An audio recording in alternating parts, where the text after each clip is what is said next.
훅 인터뷰. 훅 인터뷰 이어갑니다. 벚꽃이 개화하고 봄이 왔다. 기시다 일본 총리는 한일 정상회담 이렇게 표현했는데요. 우리들에도 봄이 와야 되는데, 우리 마음에도 봄이 와야 되는데, 왜 이렇게 춥죠 저는. 자, 한일 정상회담 우리 정치권은 어떻게 보고 있는지 안규백 더불어민주당 의원과 이야기 나눠보겠습니다. 의원님 안녕하세요. 네, 반갑습니다. 안규백입니다. 네. 한일 정상회담 어떻게 보셨습니까? 35년 만에 일본한테 면죄부를 주던 그런 능멸적인 회담이 아니었나 생각을 합니다. 네. 한국에서는 우리가 일방적으로 한국이 백기투항을 했고, 네. 일본에서는 압도적으로 승리한 그런 회담이었다고 저는 평가를 합니다. 아시다시피 줄 거는 다 주면서 네. 받을 받을 거는 없는 이런 회담이었다고 저는 평가를 합니다. 아니, 가시기 전에 대통령이 일본한테 보따리를 막 풀었잖아요. 뭐 해법, 이걸 해법이라고 내놓는 것 자체가 국민들은 굴욕적이다고 하는데, 강제 동원 피해자 해법도 내놓고 그랬는데, 그래서 한일 정상회담 때 뭔가는 받아올 줄 알았는데 좀 아쉽습니다. 뭐 저는 이런 부분들이 예. 윤석열 정부가 당면한 국제 정치에서 상당히 좀 어려운 처지에 놓였기 때문에 이런 대일 외교의 저자세가 나온 것이 아닌가라는 그런 평가를 합니다. 왜냐하면은 알다시피 지금 미중 간의 갈등이 대만 문제에 집중돼 있고, 예. 또 국제사회에서 편향된 외교 활동을 하다 보니까 중국과 러시아의 한반도를 둘러싼 여러 나라들이 굉장히 저희들을 지금 보이지 않는 그런 상황에서 옥죄고 있는 이런 상황이 아니겠습니까? 예. 그러다 보니까 이런 코너에 몰리는 외교 활동을 하다 보니까 네. 백기투항까지 간 것이 아닌가 이런 평가를 해봅니다. 코너에 몰렸다가 네. 백기투항까지 했다. 우리 국회에서 그러니까 윤석열 대통령께서도 10%까지 지지율이 떨어져도 자기는 계속 밀고 가겠다. 예. 이런 표현까지도 말씀을 하셨지 않았습니까? 네. 예. 저는 이 부분에 대해서도 상당히 좀 너무 오만한 태도가 아닌가라는 생각을 한번 해봅니다. 그래요? 네. 국민의 지지를 받지 못하더라도, 국민을 설득하지 않더라도 이게 옳다, 이렇게 나를 따르라, 이게 오만하다, 이렇게. 그렇죠. 그러니까 역사도 민족도 국가도 어떻게 보면 내던지고 얻은 것은 없는 외교 실패의 대표적인 저는 사례라고 생각합니다. 알겠습니다. 네. 왜 이렇게 국익 그리고 국민 정서를 무시하시고 일본과 이런 회담을 하셨을까? 일본한테 다 내주기만 했을까? 이런 생각도 해보는데요. 그런데 양국 회담의 성과를 이렇게 말하면서 우리 보수신문도 그렇고요. 일본에서 지소미아 정상화를 첫 번째 손가락에 꼽았습니다. 그리고 한일 군사정보보호협정, 이 얘기도 하는데 지금 의회, 우리나라 국회 최고의 군사통이어서 물어봅니다. 이거 어떻게 되는 겁니까? 군사 문제는 어떻게 되는 겁니까? 주 기자님, 이 지소미아 한일 군사 보호 협정에 대해서 저도 19년도에 일본을 방문한 적이 있습니다. 네. 가서 국방장관도 만나고 했는데, 이 한일 군사 보호 협정 지소미아는 이거와 상관없이 이미 정상적으로 진행이 되고 있는 겁니다. 정상회담과 상관없이요? 그렇습니다. 이것은 실시간에 일본과 같이 협약이 맺어져서 그걸 진행이 되고 있고, 다만 T사라 해가지고 T사는 한미일 군사보호 협약인데, 이 약정은 북한의 미사일과 핵이 발사됐을 때 직접 거래하지 않고 미국을 통해서 미국이 일본에다 정보를 주는 겁니다. 네. 그건 정상화가 된 것은 아니지만은 한일 군사보호 협정 지소미아는 이미 이거와 상관없이 이 정상화가 돼 있습니다. 실시간으로 돼 있습니다. 그것은. 이건 돼 있어요? 네. 근데 정상회담의 성과라고 지금 나왔는데. 성과가 아닙니다. 이미 이것은 현재 이거하고 상관없이, 네. 대통령의 방일 외교 상관없이 네. 이미 정상적으로 추진되고 있는 상황입니다. 군사 정보를 다 일본한테 주는데 우리가 일본을 유사시에 믿을 수 있을까? 국민들은 굉장히 불신하고 있는데요. 걱정하고 있어요.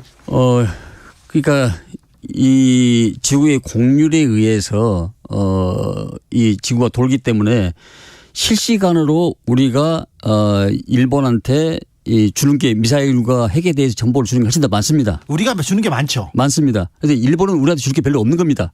그래서 일본이 사실 우리한테 매달리는 겁니다, 이게. 지소미아에 대해서는 일본이 매달렸죠. 매달리는 겁니다, 이게.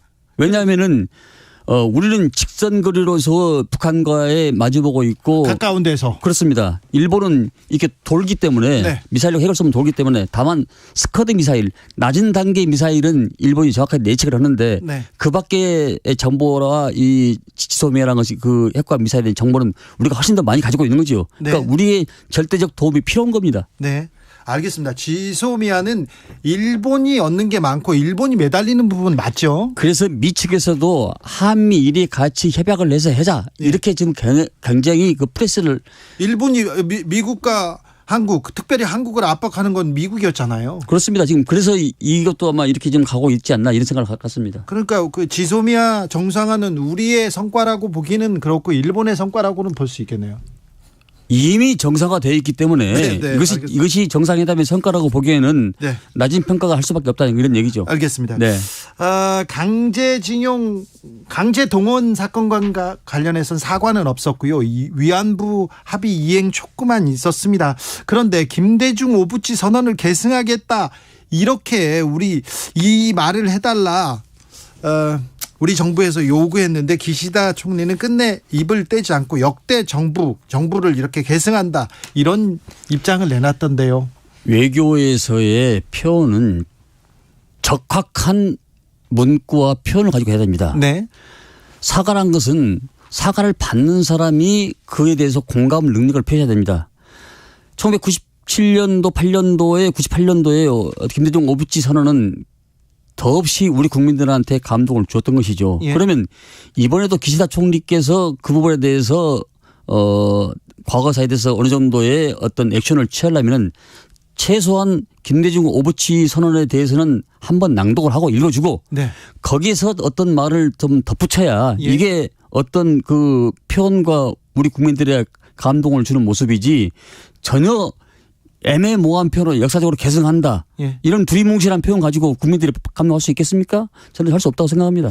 역대 정권을 계승하겠다 이렇게 하면 아베 정권을 계승하겠다는 얘기로 들려요. 저는 오부치보다는. 아니 그러니까 오부치, 아베 모든 사람들이 다 그런 내용을 다 포함되고 있죠. 네. 아니 유독 이 그 뭡니까? 오부치에서는 이런 얘기가 안 나온 거에 대해서는 네. 이 회담 자체가 큰 성과가 없다 이렇게 평가할 수 있는 겁니다. 알겠습니다. 무역 문제는 넘어가고요. 북한에서 핵무력 선제적으로 사용 가능하다 이러면서 지금 한일 정상회담 앞두고도 계속해서 도발하고 있는데 최근 북한의 도발 움직임은 어떻게 보고 계시는지요? 북한은 이번에 한일 정상회담과는 별도로 네. 자기들을 타임 스케줄대로 지금 핵과 미사일을 고도화시키고 있는 겁니다. 네. 이번 정상회담은 전혀 상관이 없는 거죠. 네. 상관이 없는데 다만 이제 북한의 식량난이랄지 그 내부에 단속을 하기 위해서 내부 단속용으로 핵과 미사일을 고도화 쏘고 있는 겁니다. 이번에 SLBM을 어제입니까? 네. 어제 SLBM을 발사한 것은 저는 그것이 우리 한일 정상회담용이 아니고 자기들 스케줄대로 네. 고도화되는 그런 것을 보여주기 위해서 고각 발사하고 정상 발사를 했던 것이라고 생각합니다. 그래요? 왜냐하면은 SLBM이 아닌 그 SRBM 그다음에 MRBM 그러니까 단거리 미사일이나 준중거리 미사일을 쏘는 게 맞는 것이지 대륙간 탄도 미사일 SLBM이 13,000km까지 날아가는데 그 대륙간 탄도 미사일을 쏠 일은 없는 거죠. 아, 그래요? 네. 그래서 자기들 어쨌든 계획표대로 자기들의 스케줄대로 네. 고도화된 그런 발전된 그 무기를 실험하는 그런 단계라고 보면 될 것 같습니다. 앞으로도 도발 이어갑니까? 핵실험까지도 갈까요? 제가 보기에는 북한이 핵실험은 저는 당분간은 쉽지 않다고 보는 것이 네. 북한이 핵실험을 해가지고 이익을 볼 게 없습니다. 북미 간의 대화도 이루어지지 않을 것이고 네. 또 그렇다고 해서 유엔의 제재가 또 해제되지도 않을 것이고 모든 것으로 봤을 때 당분간에 본인들은 이미 6차례에 걸쳐서 핵실험에 성공을 했기 때문에 네. 굳이 7차 핵실험을 서두르지는 않을 것이다 이렇게 판단하고 있습니다. 아니 지난해에도 모든 군사 전문가들이 외교 전문가들이 북한이 핵실험할 것이다 얘기할 때 안규백 의원은 북한이 핵실험 안 할 거다 이렇게 얘기하던데 당분간 안 할 것 같습니까? 뭐 단언할 수 없지만은 네. 여러 가지 대외적인 상황과 외교적인 상황을 놓고 봤을 때 당분간 하지 않을 거다 이렇게 판단합니다. 알겠습니다. 네. 알겠습니다. 민주당 상황도 좀 여쭤보겠습니다. 네, 예. 네. 원내대표 이렇게 뭐 이름으로 첫 번째 손가락에 이렇게 이름이 나오던데 어떻게 생각하십니까? 네, 지금 나오시는 분들이 굉장히 훌륭한 분들이라고 생각합니다. 네. 다 그분들이 일당백의 다 능력을 가지고 계신 분들인데요. 네. 다만 지금 총선을 앞두고 있는 이런 마당에서는 확장성, 네.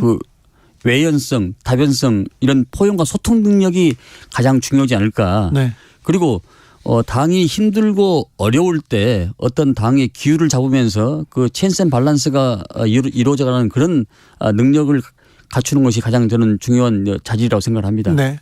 저 역시 그런 점에서 많이 고민을 하고 있습니다. 고민하고 계세요? 많이 응원해 주십시오. 네. 아무튼 결정하시면 말씀해 주세요. 예. 근데 민주당 상황이 답답합니다. 윤석열 대통령 지지도 지지부진하고요. 국민의힘 잘 못한다. 정부 여당 뭐 하고 있냐. 이 국민의 질타가 큽니다. 그런데 민주당한테도 시선이 곱지 않습니다. 특별히 매일 이렇게 이재명 대표 사법 관련된 재판 관련된 검찰 관련된 뉴스 너무 나온다. 이거 부담이다. 이렇게 얘기 나오는데 어떤 얘기 해주고 싶습니까? 저희들은 우리 당은 그것을 이제 검찰 독재에 대한 야당 탄압이라고 규정을 하고 있습니다. 아직까지 이재명 대표에 대해서 어떤 결정적 스모컨 건이 나온 건 없지 않습니까? 네. 저는 어려울 때 친구가 진정한 친구란 말도 있듯이 이럴 때일수록 당의 중지를 모아서 단일 대우를 형성하면서 어떤 계기가 됐을 때 그 역할을 마무리 짓고 그 다음으로 넘어가는 것이 저는 맞다 이렇게 생각합니다. 네. 네. 이재명 대표가 비공개 의총에서 승리를 위해서 총선 승리를 위해서 그 어떤 일도 할 수 있다 이렇게 말을 했는데 그러니까 반명 비명에서 그러면 물러나라 이런 얘기 나옵니까? 저는 당이 그런 얘기 자체에 나오는 것이 상당히 건강한 당이다. 예. 다양성이 존재하는 당이다. 네. 일테면은 제주도 돌담은 네모, 세모, 죄악돌, 짱구돌 각기 다른 돌이 있기 때문에 태풍간 바람에도 넘어지지 않지 절대 안 않습니까? 넘어지죠. 예. 그러니까 희길성으로 가는 일테면 친윤이나 뭐 이렇게 희길성으로 가는 그런 집단과 조직은 그냥 일거에 바람 불면 넘어집니다. 저는 그 당의 다양성이 존재하기 때문에 우리 당은 이제 어떤 이 계기가 지나가면은 바로 결속해서 단일 대우를 형성하면서 대여 투쟁을 하지 않을까 생각을 합니다. 국민의힘은 이준석 천하람이 윤석열 정권에 대해서 비판도 하고 다른 목소리도 내는데 민주당에서는 반대 목소리 못 낸다. 왜? 강성 지지자들 때문이다. 개딸 때문이다. 그런 얘기도 있잖아요. 근데 주 기자님 그런 부분에 대해서 네. 뭐 부인하지는 않습니다만은 정치적 팬덤에 대해서는 일종의 팬클럽이라고 봐야 되지 않겠습니까? 예. 근데 지지자들 그것을 예. 저는 양극단은 반드시 배제된다고 생각을 하고 예. 그것이 어떤 계기로 됐을 때 그것은 우리 당에 도움되는 행동을 해 주셔야지 예. 그런 과격한 행동은 그 누구한테 어느 사람한테도 도움이 되지 않는다. 네. 그래서 좀 그런 분들한테는 절제를 좀 해달라는 말씀을 드리고 싶고 네. 당이 힘들고 어려울 때는 총의와 지혜를 모아서 가야 된다 이렇게 생각합니다. 그렇습니까? 네. 지금 지혜를 모으고 있습니까? 민주당에서는? 지금 각 그룹별로 일종의 브레인스토밍을 지금 하고 있는 단계지 않겠습니까? 그래요? 그러면 질서 있는 퇴진 이런 말도 좀 나오고 그러던데 네. 어느 시점 가면은 좋은 어떤 결과가 도출되지 않을까. 원래 정치란 게 심산유곡에서 피는 한들기 백합꽃이 아니고 네. 진흙탕에서 피는 연꽃과 같잖아요. 네. 연꽃은 정치, 경제, 사회 모든 것이 오므레 같은 비유를 하기 때문에 우리 당의 마지막은 자비로운 연꽃처럼 필 거로 저는 확신합니다. 언제 그것이 우리 당이 지금까지 가지고 왔고 키워왔던 역량이고 우리 당의 하나의 어떤 전통이라고 생각합니다. 어느 시점에서 어떤 계기로 그렇게 될까요? 그 터닝 포인트는 제가 여기서 뭐 예단할 수는 없지만은 아마 이제 어떤 이 사법 리스크나 이런 것들이 다 마무리되면은 네. 그런 것들이 좀 도출되지 않을까 봅니다. 검찰 독재라고 아까 말씀하셨는데 네. 아마 이재명 대통령과 사법 이재명 대통령이라고 죄송합니다. 이재명 대표와 예. 사법 그리고 검찰 이 단어가 떨어지려면 아마 수년 걸릴 것 같습니다. 재판도 오래 걸릴 것 같은데요. 그러니까 이재명 당 대표께서도 정치적인 경륜과 경험이 있는 분이고 예. 대선을 거의 0.7% 차이로 석패하지 않았습니까? 네.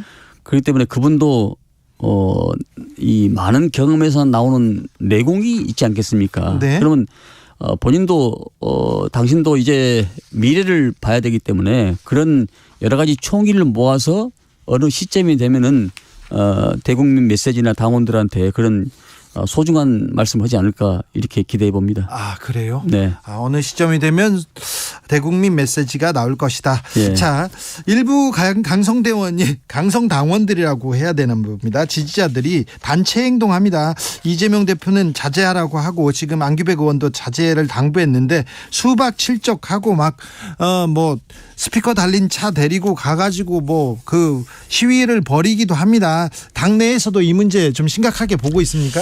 네, 우리 당 법률위원회에서도 이번에도 형사 고발하고 또 개시 중단을 요청을 한 바 있습니다. 네. 또 당 대표께서도 본인이 직접 이런 부분에 대해서 형사 고발까지요? 네, 그렇게 모든 수단을 강구하겠다 했고요. 예. 지금은 우리 민주당이 용광로처럼 그런 정당이 돼야 되지 예. 서로 다른 생각을 가졌다고 해서 대책하거나 네. 이러면 안 된다고 생각합니다. 사실 지금 전국 상황을 보면은 예전에 80년도에 신민당 시절에도 네. 민주전선이라는 당보 신문이 있었습니다. 예. 언론을 탄압할 때 우리 당원과 국민 민주 진영 인사들이 민주전선을 보고 세상 돌아가는 걸 판단했거든요. 네. 그 민주전선이라는 게 바로 민주주의를 지킨다는 얘기입니다. 예. 다시 이런 시대로 우리가 과거 시대로 돌아가서 지혜와 힘과 용기를 모아야 되지 않을까. 네. 따라서 어느 한 분이든지 바로 우리가 힘을 모으는 이런 역할을 해야지 이것이 바로 어려울 때 우리 민주당의 힘이었고 저력이었다고 생각합니다. 알겠습니다. 안규백 의원께서 민주당에 들어오신 지가 몇 년이나 됐습니까? 35년 됐습니다. 35년이요? 몇 년도에 어떤 직함으로 들어? 네, 지금 88년도에 평민당 공채 1기로 당에 들어와서 네. 계속 이렇게 하나씩 과정을 밟으면서 네. 제가 사무총장까지 당원하고 하면서 국장하고 사무총장하고 이렇게 예. 또 의원 되고 그러셨죠. 네, 예. 자, 그런데 35년 민주당 그 역사에서 예. 지금이 어렵습니까? 저는 지금이 가장 행복한 시절이라고 생각합니다. 아, 그래요? 네. 이보다 더 척박하고 어려운 시대가 됐습니다. 있었죠. 네. 말로 표현할 수 없는 그런 곡절이 많이 있는데 네. 제가 쭉 시간을 놓고 보면은 굽이굽이 힘들고 어려울 때마다 다 역사는 전진하고 발전하고 우리 당도 발전해 나갔습니다. 그렇습니까? 네. 근데 바로 그 핵심의 가치가 바로 민주주의였고 또 당원된 에너지가 하나로 집결될 때 우리는 발전해 나갔다고 생각을 합니다. 그렇습니까? 네. 옛날에 어려웠을 때 그 김대중 대통령 휘어 글씨 그거 그 벽에서 떼어가지고 들고 이사 가셨어요. 제가 취재기자 때 봤어요. 그런데 예. 의원님, 그런데 민주당은 혁신하고 개혁해야 되는데 아니 당원 80조 삭제 이게 혁신이고 개혁입니까? 그건 저는 시기도 아니고 때도 아니라고 생각합니다. 그것은 여러 가지 의제 중에서 하나의 제안에 나왔던 것에 불과하고요. 네. 지금은 그걸 논할 시점이 아니고 당이 총회 하나를 모아서 어차피 총선은 1년 1개월 남았습니다. 네. 지금 그것을 가지고서 왈가볼 때가 아니고 당이 힘들고 어려울 때 의원들이 하나를 모아서 지혜를 모아서 전진해 나갈 때지 예. 이걸 당원 80조가 어떠니 70조가 어떠니 이런 말을 할 때가 아닌 것이죠. 예. 그러니까 제가 작년에 전당대회 준비위원장 하면서 이런 걸 예상을 해서 1심의 판결을 보고 그 유죄 판결을 보고 이걸 우리가 이 판단을 해야 된다. 이렇게 했던 것이 참으로 아쉬운 순간이었습니다. 네. 민주당은 정치 개혁으로 선거 개혁으로 가야 되는데 민주당의 개혁안은 뭡니까? 선거구 개편은 할 겁니까? 저는 의원들의 다양성이 있기 때문에 선거구 개편은 전원회의에서 하기로 했습니다마는 저는 먼저 그 권력 구조를 먼저 개편을 한 다음에 네. 그 다음에 법리를 위해서 국회에서 선거구 개편을 해야 되지 않는가라는 그런 절차를 봤습니다. 네. 근데 다만 이제 내년 선거에 대해서는 지금 현재 이 안에 소선거의 안에 보완을 하고 사표가 줄어드는 것에 대해서는 그 보완을 하고 네. 이대로 선거를 하면서 22대 때 첫 해부터 전반적인 선거구 제도와 권력구조 개편을 해야 되지 않는가 그런 생각을 합니다. 아무튼 특권은 내려놓고 권력도 내려놓고 국민들한테 향하고 민생을 위해서 뛰어드는 그런 민주당 보여주셔야 됩니다. 그런데 주 기자님 이 특권이라는 것이 국회의원이 저는 어느 정도의 그 특권이라기보다는 일할 수 있는 특권. 네. 일할 수 있는 권한은 줘야죠. 그렇죠. 예. 그건 권한을 줘야 되는데 네. 그 권한마저 빼지면은 국회의원으로서 일할 수 있는 그런 권한과 권능이 없어지지 않습니까? 자, 그 정치 개혁, 네. 그 국회의원의 권한에 대해서는 다음 시간에 얘기하겠습니다. 네, 알겠습니다. 네. 안정민님께서 민주당 일 좀 딱 부러지게 해 보세요. 이 일 시작하면 끝까지 해내는 확실히 믿음 가는 당이 되어 주세요. 이렇게 얘기합니다. 네, 알겠죠? 잘 새기겠습니다. 안규백 더불어민주당 의원이었습니다. 감사합니다. 네, 고맙습니다.